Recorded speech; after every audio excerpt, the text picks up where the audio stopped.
चालला ना घरी जायचंय हा. पण ते अचानक घाम वगैरे सगळं यायला लागलं.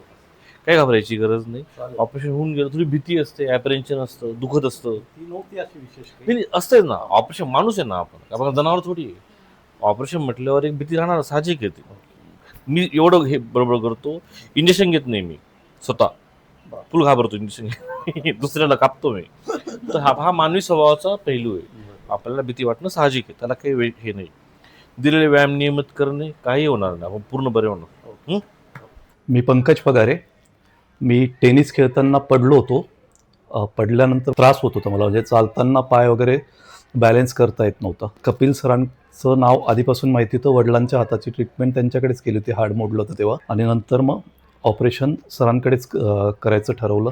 ऑपरेशन व्यवस्थित झालेलं आहे, त्रास वगैरे काहीच नाही आहे. आणि कपिल सरांविषयी काय सांगणार, ते ऑलरेडी एकदम फ्रेंडली आहेत.